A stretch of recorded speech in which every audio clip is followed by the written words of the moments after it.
Magandang araw sa inyong lahat at welcome sa aking channel.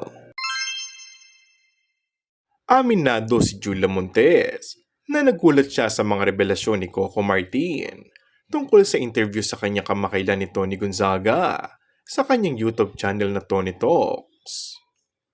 First time niya atang narinig kay Coco yung mag-amin sa tunay na relasyon at lagay nila ngayon, maging kung gaano ka-espesyal sa aktor si Julia.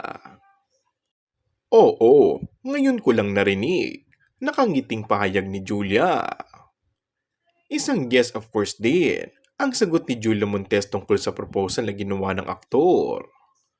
Handa ngang pakasal si Julia Montes kung aalokin umano siya nito. Hindi niya naman daw ito isisekreto ayon sa aktres. Actually, hindi ko kasi siya sasabing secret. Mas pinili namin yung ganitong setup. Para yung samin ay samin lang siguro.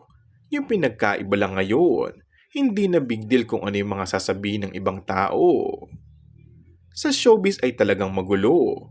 Kaya sabi ko nga, huwag na nating paguluhin pati yung sa atin. Nag-agree din naman si Coco. Kaya nagulat din ako na sa kanya ko mismo naririnig ang mga iyon. Matatandaan noong 2024 at 2023 ay madalas nang i-flex ni Coco ang makuhang larawan nila ni Julia mula sa kanilang mga gala sa iba't ibang lugar. And that's all for our today's video. Kung bago ka lang sa aking channel ay mag-subscribe at pindutin na rin ang notification bell. Maraming salamat!